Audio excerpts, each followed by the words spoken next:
रिलायंस भारत का भविष्य बदलने की तैयारी में है और इसका सबसे बड़ा हथियार है एआई। पर ये सिर्फ एक नया प्रोडक्ट या सर्विस नहीं है, ये पूरे देश को इंटेलिजेंस की एक नई वायरिंग से जोड़ने का एक जबरदस्त प्लान है। तो चलिए इस महत्वाकांक्षी दांव की एक एक परत को खोल के देखते हैं। तो इस पूरी कहानी को समझने के लिए हम इसे 5 हिस्सों में देखेंगे। सबसे पहले जियो प्लेबुक 2.0 यानी कैसे इतिहास खुद को दोहरा रहा है। फिर बात करेंगे उस एआई किले की जो रिलायंस बना रहा है। उसके बाद जियो ब्रेन की ताकत को समझेंगे और फिर देखेंगे कि इसका हमारी अर्थव्यवस्था पर, हमारी नौकरियों पर क्या असर पड़ सकता है। और आखिर में बात करेंगे भारत की सॉवरेन इंटेलिजेंस की। तो चलिए पहले हिस्से से शुरू करते हैं। रिलायंस की इस नई एआई स्ट्रेटेजी को समझने का राज ना उनके अतीत में छिपा है। इसके लिए हमें थोड़ा पीछे साल 2016 में जाना होगा, जब जियो के 4G लॉन्च ने टेलीकॉम इंडस्ट्री की पूरी तस्वीर बदल कर रख दी थी। अब कहानी बिल्कुल वैसी ही दोहराई जा रही है, बस इस बार दांव डेटा पर नहीं, इंटेलिजेंस पर है। एक बड़ी मशहूर कहावत है कि इतिहास खुद को दोहराता नहीं, पर उसकी गूंज जरूर सुनाई देती है। और भारत में एआई के भविष्य को समझना है तो हमें रिलायंस की इस रणनीति में उसी पुरानी गूंज को सुनना होगा। ये वही धुन है जो हम पहले भी सुन चुके हैं। याद है 2016 जब जियो ने फ्री कॉल्स और इतने सस्ते डेटा के साथ मार्केट में एंट्री की थी कि यकीन करना मुश्किल था। खेल पूरी तरह बदल गया। 2018 आते आते वो भारत का सबसे बड़ा नेटवर्क बन गया और 2022 तक करोड़ों भारतीयों को डिजिटल दुनिया में ले आया। और अब 2026 में वही प्लेबुक, वही तरीका फिर से दोहराया जा रहा है। बस इस बार डेटा को नहीं, इंटेलिजेंस को सस्ता और सुलभ बनाया जा रहा है। और सुनिए, ये कोई हवा में कही गई बात नहीं है। मुकेश अंबानी ने खुद अपने इरादे बिल्कुल साफ कर दिए हैं। उन्होंने कहा, जैसे जियो ने भारत को ब्रॉडबैंड इंटरनेट के युग से जोड़ा, वैसे ही अब रिलायंस इंटेलिजेंस देश को इंटेलिजेंस के युग से जोड़ेगा। ये सिर्फ एक बयान नहीं है, ये एक मिशन स्टेटमेंट है। तो इतना बड़ा विजन, इतना बड़ा प्लान, इसको जमीन पर उतारने के लिए क्या किया जा रहा है? आइए अब उस जबरदस्त एआई किले की नींव को देखते हैं, जिसे हार्डवेयर और पार्टनरशिप की ईंटों से बनाया जा रहा है। जरा इस नंबर पे गौर कीजिए, 10 लाख करोड़ रुपए। ये वो रकम है जो रिलायंस अगले 7 सालों में भारत का अपना एआई इंफ्रास्ट्रक्चर बनाने में लगाने जा रहा है। ये इतना बड़ा नंबर है कि इसका स्केल सोचना भी वाकई मुश्किल है। और इस भारी भरकम निवेश का दिल होगा जामनगर में बनने वाला एआई डेटा सेंटर। इसकी कैपेसिटी 3 गीगावाट। अब ये सुनने में एक टेक्निकल टर्म लगता है ना, पर इसका मतलब क्या है?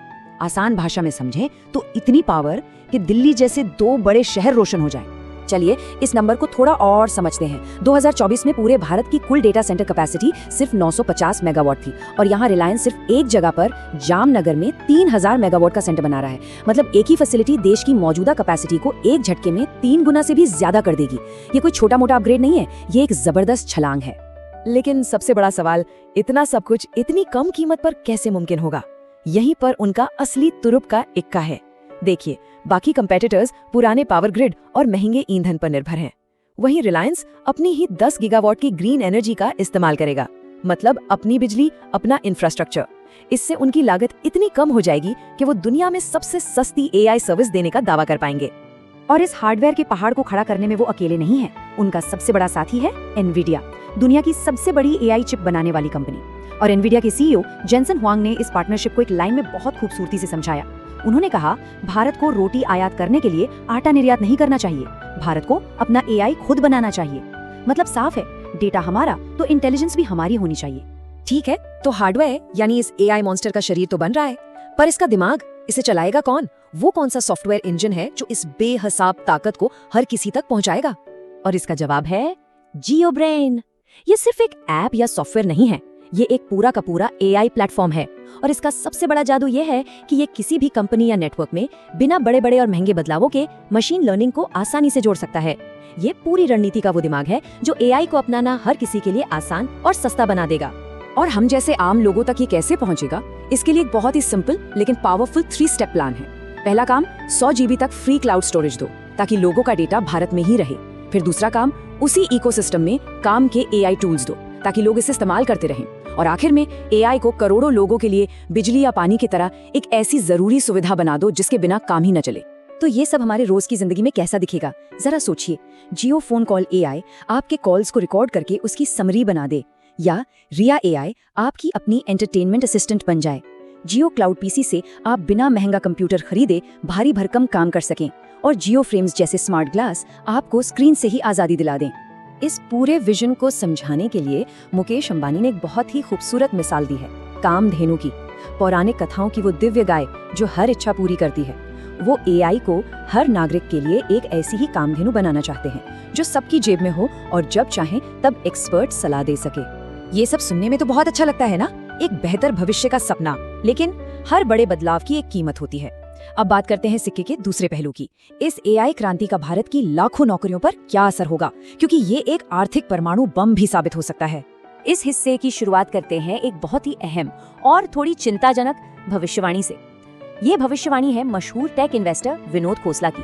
उनका कहना है कि पारंपरिक आईटी सर्विसेज और बीपीओ अगले 5 सालों में लगभग पूरी तरह से गायब हो जाएंगे। ये एक ऐसी चेतावनी है जिसे हम नजरअंदाज नहीं कर सकते। और ये सिर्फ बातें नहीं हैं, जरा आंकड़े देखिए। आज बीपीओ सेक्टर में करीब 40 लाख लोग काम करते हैं। अनुमान है कि 2030 तक ये संख्या घटकर 10 लाख से भी कम रह जाएगी। इसका सीधा सा मतलब है 30 लाख लोगों की नौकरियां सीधे सीधे दांव पर हैं। पर सबसे हैरान करने वाली बात पता है क्या है? नौकरियों में इतनी भारी कमी के बावजूद इंडस्ट्री का रेवेन्यू 3 गुना बढ़ने का अनुमान है। लेकिन कैसे? क्योंकि पूरा मॉडल ही बदल रहा है। हम पारंपरिक बीपीओ से एपीओ यानी एजेंटिक प्रोसेस आउटसोर्सिंग की तरफ जा रहे हैं। यहाँ एजेंट का मतलब इंसान नहीं, एआई है। इसको समझने के लिए ना फास्टैग का उदाहरण सबसे अच्छा है। सोचिए, पुराना बीपीओ सिस्टम हाईवे पर बने मैनुअल टूल बूथ जैसा था, जहां लाखों कर्मचारी एक एक गाड़ी से पैसे लेते थे। और नया एआई सिस्टम फास्टैग जैसा है, जहां एआई एजेंट हजारों समस्याओं को एक साथ 24 घंटे बिना रुके सुलझा सकते हैं। नतीजा, रेवेन्यू तो बढ़ गया, पर टोल बूथ पर काम करने वाले हजारों लोग, उनकी जरूरत ही खत्म हो गई। तो अब आते हैं इस पूरी चर्चा के सबसे अहम हिस्से पर। इन सब टुकड़ों को जोड़कर देखते हैं कि आखिर इस पूरे खेल का फाइनल गोल क्या है, ये आखिरी दाव क्या है।